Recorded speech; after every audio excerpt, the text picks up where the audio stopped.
महायुती विधान परिषदेच्या सर्वच्या सर्व जागा जिंकणार असा विश्वास उपमुख्यमंत्री एकनाथ शिंदे यांनी व्यक्त केलेला आहे। महाविकास आघाडीच्या उमेदवारांनी अनेक ठिकाणी माघार घेतली असं शिंदे म्हणाले।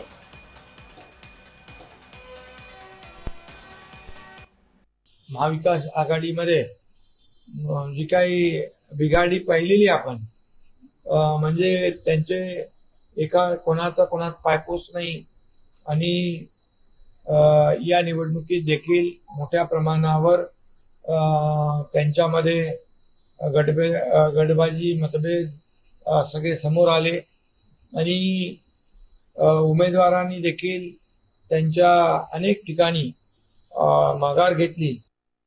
मी अगोदर पण सांगितलं होतं ज्या दिवशी फॉर्म भरला त्या दिवशी की 17च्या 17 जागा महायुती जिंकेल